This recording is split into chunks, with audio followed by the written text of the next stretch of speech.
Very brief. This whole issue is fascinating to me because the story of humanity is the story of technological advances from the very beginning in every civilization and culture.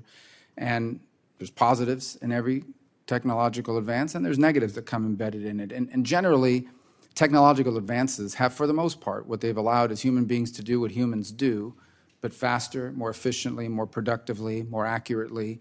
In essence, technology and technological advances has, in essence, allowed humans to be better at what humans do.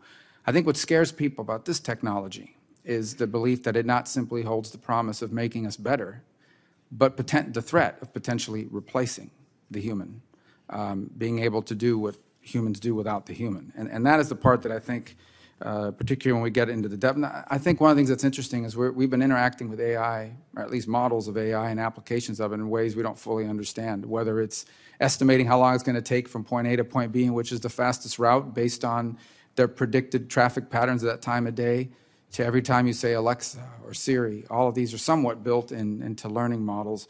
But now we get into the application of machine learning, where you're basically taking data and you're now issuing recommendations and based on and of a predictive nature. So that's sort of what we understand now. But then the deeper learning that actually seeks to mimic the way the human brain works. Not only can it take in things beyond text to like images, but in essence learn from itself and continue to take on a life of its own. All of that is happening, and frankly, I don't know how we hold it back. So really the three fundamental questions that we have from the perspective of national security is, first and foremost, which I think this is a broader topic that involves national security, but beyond national security, is how do you regulate a technology that is transnational, that knows no borders, and that we don't have a monopoly on? We may have a lead on it, but some of the applications of AI are going to be pretty common and for purposes of what some nefarious actor might use in some of its applications as well.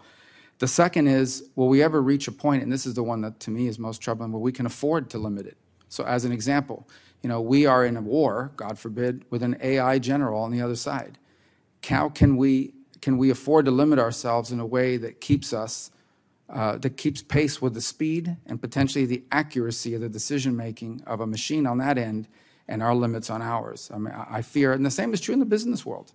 When we get AI CEOs making decisions about where companies invest, there comes a point where you start asking yourself, can we afford to limit ourselves despite the downside of some of this?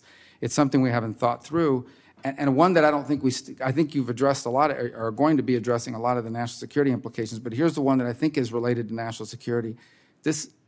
We have seen that globalization and automation has been deeply disruptive to societies and cultures all over the world. We have seen what that means in displacing people from work and what it does to society and the resentments it creates. I think this has the potential to do that by times infinity. In essence, how disruptive this will be, the industries that it will fundamentally change, the jobs it will destroy and perhaps replace with different jobs, but the displacement it could create. And that has national security implications and what happens in the rest of the world and in some of the geopolitical trends that we see.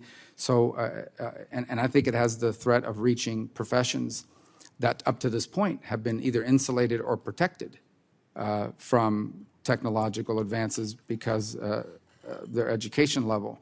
And so, again, not a national security matter, but look at the strike in Hollywood.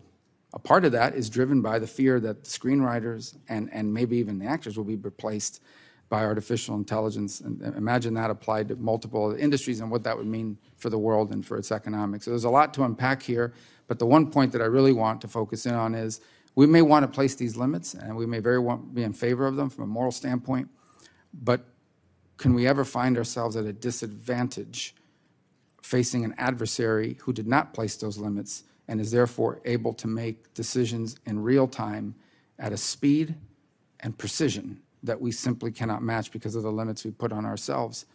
That may still be the right thing to do, but I do worry about those implications. All right, thank you. Well,